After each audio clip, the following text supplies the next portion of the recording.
میں بیٹھا ہوا تھا عدالت میں جس وقت یہ بحث ہوتی رہی ہے اور سلیمان صفدر صاحب نے بحث کی ہے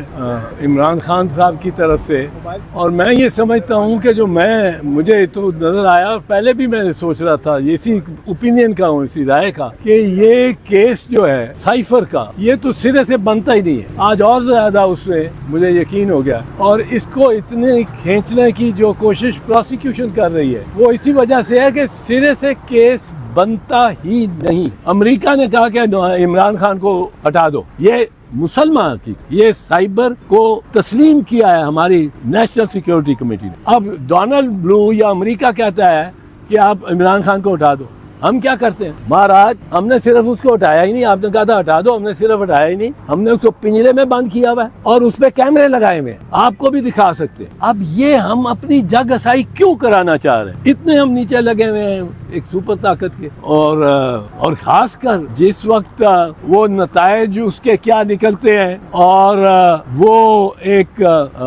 کامیاب یا ناکام بظاہر بغاوت ہوتی ہے، اردگان کے خلاف سازش ہوتی ہے، اردگان کے خلاف سازش ہو جاتی، پوری وہ فوج نکل آتی۔ اب وہ لوگوں کو اطلاع بھی نہ کرے کہ میرے خلاف سازش ہو رہی ہے، تمہاری گورنمنٹ کے خلاف سازش ہو رہی ہے۔ یہاں وہ سازش جو ہے وہ مسلمہ ہے اور وہ تسلیم کی جا چکی ہے، کیونکہ سائفر میں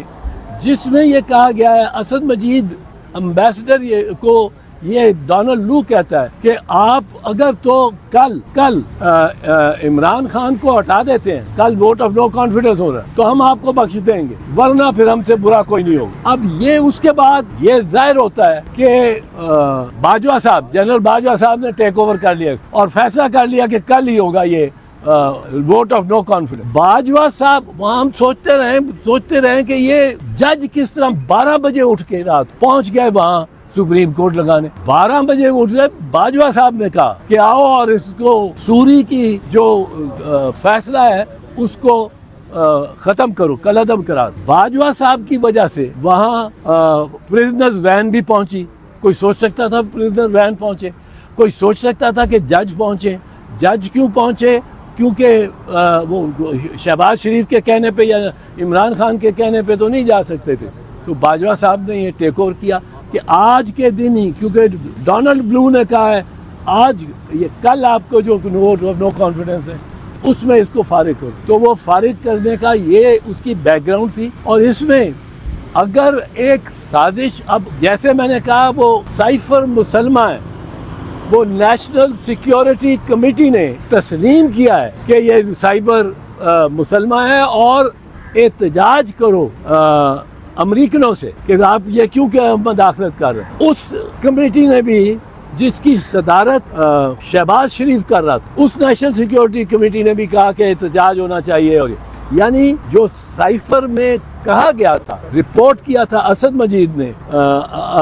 حکومت کو، وہ واقعتاً ڈونلڈ لو نے کہا، اور وہ پیغام بھیجا تھا پاکستان کی حکومت۔ وہ ایسا پیغام تھا جس میں مداخلت ایک سپر پاور کر رہی تھی ہماری حکومت میں، اور وہ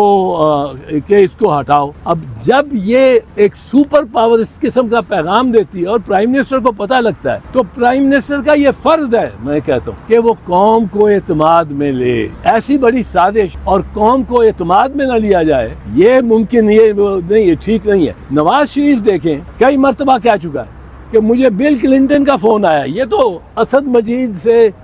فارن سیکرٹری کو گیا، وہ کہتا ہے مجھے بل کلنٹن کا فون آیا کہ آپ دھماکے نہ کرو تو ہم آپ کو پتہ نہیں کتنے بلین ڈالر دیں گے، اور وہ کہتا ہے میں نے انکار کر دیا۔ اب یہ بات بھی نواز شریف کی، اگر عمران خان کا وہ سائفر لہرانا جرم ہے تو نواز شریف کا بھی جرم ہے، پر میں نہیں سمجھتا نواز شریف کا جرم ہے۔ نواز شریف کے ساتھ اگر بل کلنٹن نے ایسی بات کی ہے تو وہ قوم کو اعتماد میں لیتا ہے تو ٹھیک کرتا ہے، یہ اس لیے یہ جرم بنتا ہی نہیں۔ اور پتہ نہیں کیوں پروسیکیوشن اس پہ اتنی زیادہ اہمیت دے رہی ہے کہ ہم بڑے سازش پکڑی گئی ہے۔ یہ اس میں جو ہماری جگ ہسائی ہوگی وہ میں آپ کو بتا دوں، پر جس وقت فلسطینی اتنی جگرا دکھا رہے ہیں، میں ان کی وزڈم پہ بات نہیں کر رہا ہوں، کیونکہ پتہ نہیں آخرکار اسرائیل نے بھی اس کو فلیٹ کر دینے کا فیصلہ کر لیا ہوا ہے، اور جو جبر اور ظلم وہ کر رہا ہے اس وقت، اس کی انتہا نہیں، اس کی کوئی مثال نہیں ملتی۔ پر اب ہم ایک طرف فلسطین جیسے مسلمان ہیں، ایک طرف ہم جیسے ہیں، کہ آپ نے کہا تھا کہ اس کو ہٹا دو، ہم نے جناب اس کو پنجرے میں بھی بند کیا، اس کو چلنے پھرنے چہل پہل کی بھی جگہ نہیں دیتے، اور اس کو اس پہ کیمرے بھی لگا دیے، اس کی ہر حرکت 24 گھنٹے وہ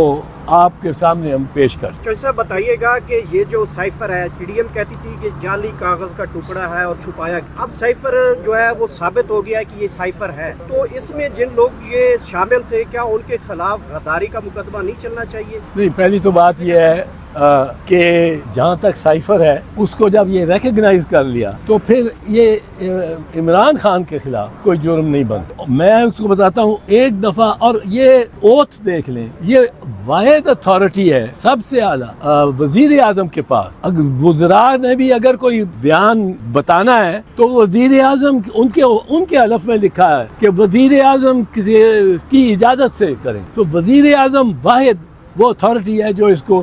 اوپن کر سکتے۔ اب وزیر اعظم نے جب اوپن کر دیا، اس میں کابینہ کی بھی ضرورت نہیں ہے، کابینہ سے وہ مصطفیٰ امپیکس کا کیس نہیں لگے گا، کیونکہ یہ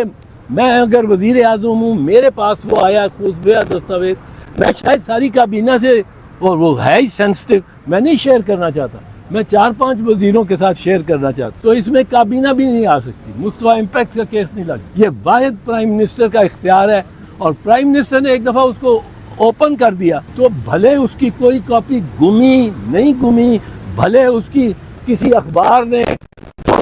اس کی 2 وجوہات آپ کو میں بتا دوں۔ پہلی یہ ہے کہ جس روز یہ سائفر اگر ملزم، اگر الزام ہے، اگر اس پہ اگر کوئی جرم ہوا ہے، تو جس روز یہ سائفر لہرایا گیا ہے اس روز یہ قانون میں ترامیم نہیں آئی ہوئی۔ قانون میں ترمیم نہ ہو تو پچھلے قانون کے تحت اس کو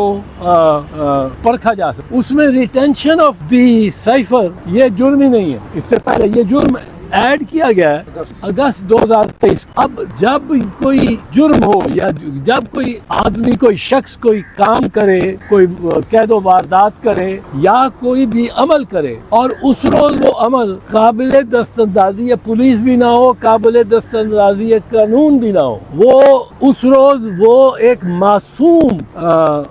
ایکشن ہو، عمل ہو، تو اس کو بعد میں قانون سے غیر آئینی، غیر قانونی ڈکلیئر کر کے، قرار دے کر اس کو مؤثر ماضی جرم نہیں بنایا جا سکتا۔ ایک مبینہ واردات آپ اس کو جرم نہیں بنا سکتے، تو اس پہ ہی ختم ہو جاتا ہے معاملہ۔ لیکن دوسرا ایک اور ہے، اور بڑا اہم پوائنٹ، کہ جو وزیر اعظم ہے اس کو وہ آئین کے تحت حلف لیتا ہے، آئین میں حلف جو ہے وہ یہ ڈسکرائب کرتا ہے، یہ ایکسپلین کرتا ہے کہ اس کی ذمہ داری کیا ہے اور اس کا اختیار کیا ہے۔ وہ اپنے حلف کے تحت وزیر اعظم حلف لیتا ہے کہ میں یہ قرار کرتا ہوں کہ میرے سامنے یا میرے علم میں کوئی بھی بات لائی گئی بطور وزیر اعظم، چونکہ میں وزیر اعظم ہوں، میرے کے سامنے کوئی بھی چیز لائی گئی اور خفیہ ہوئی تو میں اس کا کسی سے اظہار نہیں کروں گا، نہ بالواسطہ نہ بلا واسطہ، میں کسی سے کسی کو اعتماد میں نہیں لوں گا، کسی کو اس کو بتاؤں گا نہیں۔ مگر اب یہ لیکن جو ہے اس میں، لیکن اگر میں سمجھتا ہوا کہ یہ میرے فرائض میں اور میرے عام ڈیوٹی میں یہ ضروری ہے کہ میں افشا کروں، تو میں اس راز کو افشا کر سکتا۔ اب یہ آئین نے وزیر اعظم کو یہ اختیار دے دیا، اب آئین نے جو اختیار دیا ہے وہ آپ قانون سے تو نہیں اس سے سلب کر سکتے، آئین نے جو اختیار دیا ہے، آئین بالا تر ہے۔ اب آپ قانون بناتے ہیں اور قانون میں آپ یہ لکھتے ہیں کہ ریٹینشن آف سائفر یا سیکریسی آف سائفر ہی لے لو، اس سیکریسی اس کی کتنی ہے، کس قدر اس نے رکھنا ہے، یہ فیصلہ وزیر اعظم نے کرنا ہے، یہ فیصلہ نہیں کر